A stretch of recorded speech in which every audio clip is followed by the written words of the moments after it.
Where's the fun in that? Okay. We've been doing 15, 16, no, 18 episodes now. More than that. 19 episodes of Dynasty Plus. This is 19. 19 episodes of Dynasty Plus. That's why we need a producer to keep us on track. Thank you, Briggs. Correct. Yes. Yep. Way to go. Behind the scenes. He's right over there. Our friend Briggs. Wait, 19 episodes. It's not the only thing you've been doing, though. You've been doing something else other than Dynasty Plus. I have been. Which is? Yeah. So I have gone to work for a ministry called Open the Bible. I've been with them in one way or another for a long time. Okay, thank you. You. I was like it's new. It's not new. Yeah, right? It's not new. Not new. Yeah. 20 plus years, not new. That's right. Let's get a little history on you and Open the Bible. So a long time ago, I started attending a church back in Chicago. I know, more than 2 decades ago. Isn't that crazy? It's like 24, 25 years ago. Started going to this church outside of Chicago, and I was working for a Christian radio station in Chicago at the time, and I would hear all these radio pastors preach, like David Jeremiah and other people, and I go to this church, and it's like a couple sermons in, and I'm like, I think my pastor's as good as these guys. Mm-hmm. I'm like, he could be on the radio if he wanted to be. And then I volunteered to be part of the media team and was told. Is that like the sound and the video and all the things that are inside the church? Okay. Exactly. Okay. And so it was just, making sure that the PA system worked, the video, whatever. And then they would record the services in a separate space. And this is back when cassettes were still a thing. Right, and duplicate cassettes, and the cassette ministry went out to a lot of the shut-ins and missionaries overseas and that kind of thing. Back when we had that, and they had mentioned that they were going to start recording him digitally because there had been talk about maybe one day doing a radio program. And I thought, well, if they ever do, I'd love to be a part of that. And for whatever reason, I just couldn't let that go. And so one day I actually borrowed a tape, made a mock-up, and returned the master recording back to the head of the media department. Well, what I didn't know is that just that morning, the senior pastor, whose name is Colin Smith, and the church chairman had been out to breakfast, and the head of the church, elder board or whatever, the chairman, he's like talking to the pastor going, I know that there's been talk about doing this radio thing. We want you to begin to look into it. The church is in full support of this. We want you to do this. And the pastor's like, okay, great, but I wouldn't even know where to begin. I don't even know the first step to take. It was that day that I had returned the tape. And so the head of the media department walked into the pastor's office and said, here's the deal. We got this guy in the congregation. He works in a Christian radio station, and he just made a mock-up of just a demo radio show. And that was like the light bulb moment. Yep. They like, we may have a solution. I didn't know what I was doing, but I was. Well, they didn't either at the time. They didn't either. It was all new, right? So we're figuring this out together. We start to do this, and one of the guys who worked for the radio station and radio network that I worked for was a really good producer. He produced all sorts of different radio programs. And he wanted to learn how to play racquetball. I knew how to play racquetball. We kind of made this unofficial, like, I'll teach you how to play racquetball if you teach me how to make a radio show. Nice. And that's how the ministry of Open the Bible began. And the rest, they say? Yeah, the rest is history. So I did that to just kind of be a part of that ministry and to honestly buy diapers. Yeah. Because I had a little one, and Christian radio paid next to nothing. And so this was my side hustle for many, many years. Eventually went to work for them, left, and became a contractor with them as I went to work for a Christian radio network. And then when that ended, I just recently went back to full-time employment with Open. Now, I giggle every time you say Colin Smith because I've listened to the show for a number of years, and I can hear you saying, Open the Bible with Pastor Colin Smith. It's just funny. And if you listen to the show, Open the Bible, then because it's openthebible.org, yes? Yes. And there's an app for that. There's an app for that. There's all the things to connect. But then you hear Steve with Pastor Colin talking about, like, you do the intros, the outros. Is there a middle? I can't remember. There is. Yep. See? All the things. Yeah. the things, all the things. And that's going well. And you love being back with them. I do. It's great. The ministry has grown over the past 4 to 5 years since I left with them, and I've just been working on the radio show. And now that I'm coming back into a full-time employment with them, it's the radio show plus a lot more. Oh, yeah. But the lot more, I think, is going to be a lot of fun. Good. Yeah. Good. I watch what's going on in your life and in Briggs' life, and just because things change. And if you've been watching the podcast, listening to the podcast, you know that we started out as a radio team, and now we're a podcast team at the direction of the Lord, I might add, because we didn't want to step into this if it wasn't His. And I'm so thankful you guys are getting opportunities. A lot of people ask me, now, these guys had families, like they have young kids, and how is the Lord supplying for them? And I'm also like, both of our spouses also homeschool. They so do. There's not like They a do. secondary income, right? Correct. Yes. And we are at a place in our lives that though we don't have little ones, and therefore there's no homeschooling involved at the moment because they're all grown, but we did need both salaries. Oh, yeah. We did. I'll be honest about that. Just the circumstances we find ourselves in life, and even that though, like, was at the Lord's hand, which is so interesting to me because of needing both salaries. And you could unpack that all day long. That's not the subject we want to talk about today, though, because it would be really easy for me to be envious of the kind of the minute we lost our jobs. Open reached out to you. They did. That's wonderful. It's wonderful. And I know Briggs, like, he has a couple of folks. I kind of felt guilty about that. Why? Though. Like, I didn't tell you guys for a while. I 'cause know I'm you like, didn't. Oh. But how long? Okay, dude, how long have you known me? I Did know. you not think I was going to be excited for you? Honestly. In some way, I knew you would be. Of course. However the Lord is providing, I was thrilled for you guys. There's always that little bit though of like, oh, that's really cool for Steve. Okay, Lord, what are you doing? What you got for Don? Yeah. And yet, this is hard because it would be easy to be envious. I'm so thankful for the talent you both have, and that the Lord already, like, He knows.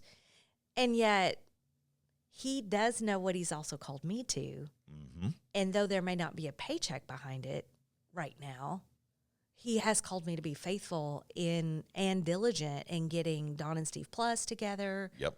Moving forward. I mean, you guys don't have the bandwidth. Oh, you've been the driving force behind it, and I'm grateful for that.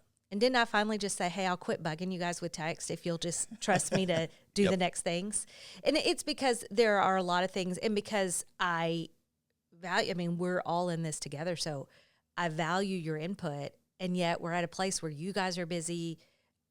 There's decisions that need to be made. Right. I need to be able to go without having to wait on you guys to answer me. But I was reading something recently, and I want to share this because I think this is, we're in the holiday season. We just had Thanksgiving. Oh, yeah. By the way, have you gotten over your tryptophan? I did. Oh, yeah. I love tryptophan because I love turkey. Now, do you like to eat turkey throughout the year? Oh, yeah. You do. I do. Will you guys make turkey at home?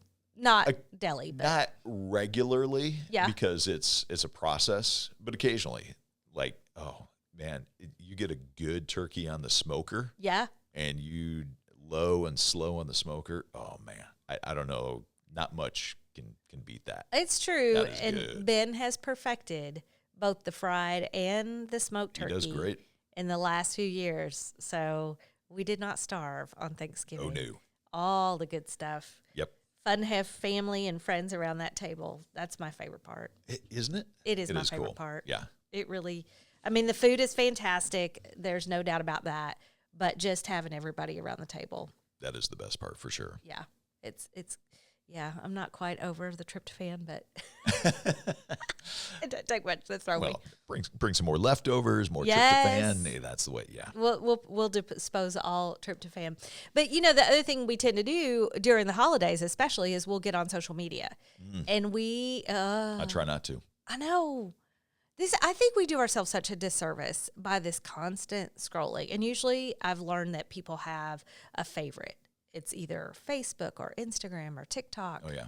Like they'll hone in on one platform. And for me, it's Facebook. For other friends, it's Instagram. For, I think, other maybe younger generation, it's TikTok. I don't think they have to be a lot younger. It's just, Sure. all the platforms that Dawn and Steve All Plus the ones, have to be on, because therein lies this oxymoron in my life. But if we stay on it and we allow that to get into our minds, unless we're in a really strong place spiritually, emotionally, it can do a number on us. Oh, yeah. By design, will do a number on us. That's kind of what social media has been set up to do. Exactly. To infiltrate our lives. Well, that's exactly it. It's all about the algorithm and how long can we keep you on that platform. Because the longer we can keep you on that platform, the more valuable we are to the advertisers and all of that. So, yeah, it's all about trying to get those little dopamine hits and all about trying to keep you on that platform as long as possible. And though it sounds like, well, that's not that big a deal, what it's doing to us emotionally is a big deal. Oh, when we get on there and we're envious over friends and family getting together. And I was talking to a friend, it broke my heart. She had spent, I don't know how many Thanksgivings, but alone. And I found that out, and I was like, what? What? Yeah. But that should not be. It should not be. If you happen to find yourself alone for a holiday, it's not abnormal. There are a lot of people that are. You get on social media and you see others getting together, that's going to do even more emotional damage than if you're not on social media. And so I was reading something from Paul David Tripp. It's not about social media. Oh, I like him. Okay. Can I just say, I love this. I'm not a huge devotional fan because usually it doesn't take us very deep, but I love this. Oh, he'll take you deep. He's so challenging. But he's talking about envy and how he says, I wish I could always be content. I will say, I never complain. I wish I could say, I never want what others have. But he says, why do you think the Bible speaks so strongly about envy, against it? Because it's something that we all deal with. And there's a pride that's a part of that as well. And you think about, what is it that took Lucifer down? Envy and pride, right? Hey, all that worship, all that praise, all that whatever, I should get me some of that. Yes. Took him down. Yep. And we've been dealing with sin ever since. So I think it goes all the way back to original sin. It does. Yeah. Because of envy and pride, and those two go so hand in hand. And when envy is ruling the heart, God is not. Right. And he continues to talk about this, and it made me think about, now we're in the holiday season. I think we're probably even more susceptible to the loneliness, to the envy of not being with, and even down to the sorrow of maybe we've lost loved ones or we've lost a relationship, but they're still this side of eternity, but we've lost that relationship. And so when you see others seemingly in a good relationship, your heart just longs for that. And if we're not really careful to guard our hearts, then we will give way to envy. And once that's set up, then it's not the Lord's place anymore. It's us. It's our agenda, what we long for, what we hope for. And that's such a dangerous place to be. Israel did that. Sure. I mean, Israel's still doing that, but Yeah. but I think, Paul David Tripp sent you to 1 Samuel 12. Okay. To read about when Israel wanted a king. Oh, and God had told them, don't do that. Do it. Like, I am your king. Yep. I am your ruler. I am your authority. You go get yourself a king, human king, and there's all sorts of trouble and baggage that's going to come with that. And sure enough, they experienced it. He even in 1 Samuel 12 is telling them through Samuel, like, you got what you asked for. We've set up this king, or I've set up this king because God said, here he is. It's what you wanted. Sometimes he gives us over, right? It doesn't he? Like you think about in Romans when God, or the Apostle Paul talks about God gave them over to their desire. He did that back with Israel. He did. He gave them the desire of their heart, which was an earthly king, and then said, because you didn't want me, there's two things. One, there's going to be repercussions for that. There's consequences to that sin. And two, you still need to turn to me. Like, don't let the idols, don't let other nations, don't let your fear, that's another big idol. Don't let your fear get in the way of following me. And the message is no different today. Yeah. Yeah, very much so, because it can be real easy to, when fear is in the mix, to think, okay, what is that thing that's going to alleviate fear? What is that thing that's going to make me feel safe? That thing very often then becomes an idol, because we're looking to it to be the thing that makes us feel good, to be our savior, to be whatever, to fill in that hole that really ultimately only God can fill. Yeah. Only God can fill that. But how do we get him to fill that? Because I think often we'll be like, okay, Lord, I'm giving it to you. Okay, how come it's not gone? Yeah. It needs to go away.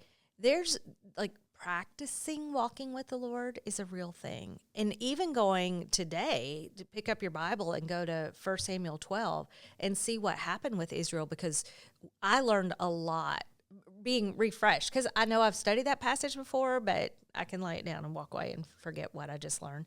And going back and seeing, oh, Lord, you warned them.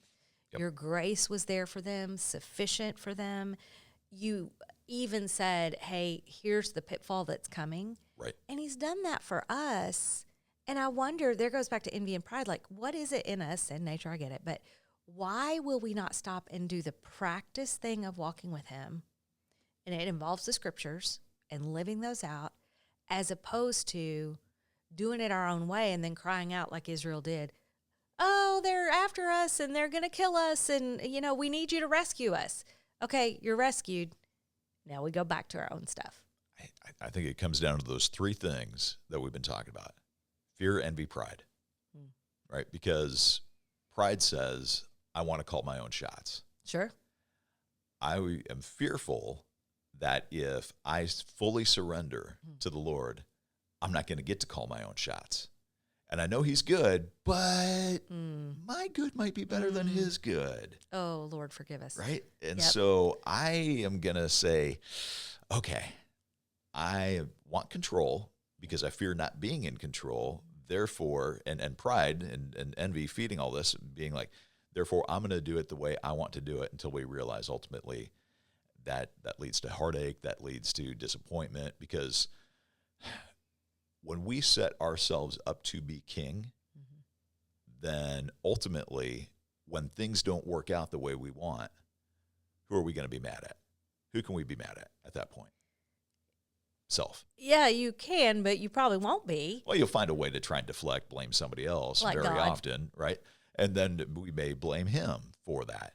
But ultimately, if you're king, then make it happen, king. If we're mad at him, then isn't there a sense of, if we're going to be honest about it, we have to acknowledge that he actually is a higher authority? Yes. Yes. If we're going to be honest about it. If we're going to be honest about it, that requires honesty with ourselves, honesty with him, and then looking at, I was listening to a podcast recently by a pastor who, he even said, people keep telling me I fell from grace. He said, I didn't fall from grace, I fell into grace. And his decisions wreaked havoc on the church, his family, his relationships. One thing that God has taught him over these past 3-4 years is that the things you did are your responsibility, and you're coming to me for forgiveness, and I'm giving it to you. I will give you you are forgiven. That is who you are positionally in me. And yet he still had to articulate, they reacted that way because of my sin. Right. The things you're going through as my family, that was my sin that caused that. So just understanding, because you said if we set ourselves up as king, we have to recognize that we're the ones that let ourselves down. Exactly. We're the ones that failed, and not, oh, I messed up, God fix it. I fear that we do that way too often. Why is this happening to me? Well, it could be as a result of sin. Sure. Not always, but it could be. And we have to stop and think, Lord, is it? Is the consequence going on in my life right now because of sin? Is it because I live in a fallen world and it doesn't change his goodness or his character? But that goes back to the practice of walking with him, surrendering. Surrender is huge. And that is something that takes a ton of intentionality. And I think that practice of walking with him is not just that surrender, but it's that spending time with him, getting to know his nature and character enough that we really believe that we are deeply loved by him. I was reading a book recently, and this line just kind of jumped out at me. He said, very often we are good about saying, I am a loved child of God, and I am a sinner. And these two things are both true. But mentally, we can, in a sense, kind of keep these two identities apart. Like, this is me and this is me. And these things are both true, and I can hold them both in these two hands. But maybe a better thing is to bring those two things together and say, I'm a loved sinner. Yes. And not say, I am this and this, but I'm going to put those together and say, I'm a loved sinner. Because Sounds very Phil Herndon of you. Yeah. Doesn't it? Didn't you just share with us something like that? He probably did say something along those lines recently. But as I was reading that book, I'm like, yeah, I've had a tendency to do that at certain times in my life to, yes, I'm a sinner. And yes, I'm loved by God. And both of those things are true. But I've, in a sense, held them in two separate hands. Yeah. And in bringing those together and not putting an and between those two, but saying, I am a loved sinner, like, oh, okay, yes, that is true. Yeah. And if I believe that, if I'm spending enough time with God to live in the reality of that identity, those two things combined, then, man, it makes surrender is easier, obedience is easier, there is more peace, there is more comfort. That doesn't mean that the trials go away, doesn't mean the struggles go away, but man, the walking through life with God in that posture and in that identity is so different than when I'm not reminding myself of that regularly. As you talk about that, I think back to one of the first podcasts when the pain of losing our jobs was so real. My heart was broken. There's sadness and anger and uncertainty in those days. And I remember, I wish I could remember which psalm it is. I want to say 34. That may not be right. But there was a psalm I was struggling with. Do you remember that? Kind of, yeah. Let me refresh your memory. It was one of those times, maybe it wasn't even a psalm, but it was a passage in Scripture the Lord was saying, you're going to trust me here, or you're going to choose not to trust me. You're going to choose to trust me with your words, with your actions, with your attitude, even if it's giving me your sadness and your grief and like all the things, or you're going to do it your way. This is your choice. And I remember it was a bad day, and I remember going, I see the choice, Lord, but I'm having a hard time because I want to do it your way. Why am I struggling so hard against my way when I know my way is not a better way? But whatever is in us that is, human and a sinner that wants to try to handle a situation. And thankfully, you give it some time and you keep going back to that passage and you keep learning to trust the Lord. He is who he says he is. Yeah. He is good. He is kind. He does have a plan. He is sovereign. And let that rule. This is what I mean in my world by practicing walking with the Lord. Yeah. And allowing that passage to kind of have some time and space in my mind and heart to where every day it was less me, more him, less Don's way, more God's way, till the tension's not there anymore. I want to do it his way now, and that I'm not fighting myself. Yeah. But man, that day, it was as real as if you and I were at fisticuffs. Like, it was that real, the battle in my mind. But to practice, I was writing it out. I was going to him saying, I don't want to. I'm just being really honest with you, Lord. I don't want to do it your way. Yeah. And I do. Right.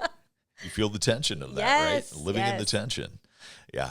The other thing that I found to help with this is to find a another believer, another friend who you can bounce some of these things off of. Because yes, there's a lot of wrestling within my own mind and my own spirit that will happen. But sometimes articulating it, saying it out loud is enough to help diffuse things. Other times it's not. It helps, but I still need a little bit more. But it's that friend who's then also reminding me of what is true, speaking truth back into my life. So I'm not the only voice. I'm not the only voice in my head who say, like, I'm having this friend also agree with, remind me of, maybe add to other verses and biblical truths that is not in my mind at that moment. And so having community, having somebody in your life, having maybe a group of people, but at least one that you can be bouncing these things off of, I found to be super, super helpful as well. And one that will take you back. Exactly. Not just, well, I think you probably handled that fine, or, you could do that. No, this is the authority, and being that reminder, that voice. I know that's what you're saying. Yeah. But I know so many conversations, especially if somebody asks me for advice, I'm like, Lord help. Because I don't want to send anybody away from what he's already given us. Yeah. And yet, if we're not careful, we do rely on our own. As you said, practice. Bringing people back to the Word of God. It's got to be right? here. It's got to be here. Or you could just put it on a podcast and, like throw up on everybody like I did a few episodes ago to articulate. But that's the tension. That is the tension of the Christian walk is, okay, Lord, who are we serving today? Yeah. Me, my envy, my fear, my strife, my pride, fill in the blank, or am I going to choose to whatever is pure, lovely, praiseworthy? Like, what's it going to be? Yeah. Well, maybe there's a spiritual discipline, a practice, something that you've done that's helped you practice living out your Christian walk. Love to know what that is, whatever social media platform you've connected with us on, or YouTube, whatever. In the comments section, love to know, how has God been using your daily walk with him to help you grow? Is there a spiritual discipline or practice that's been helping as well? Love to get that feedback from you. And we appreciate you being with us on whatever platform that you have connected with us. Hope you'll subscribe to the YouTube channel. And thanks for being our +1 here on Don and Steve Plus.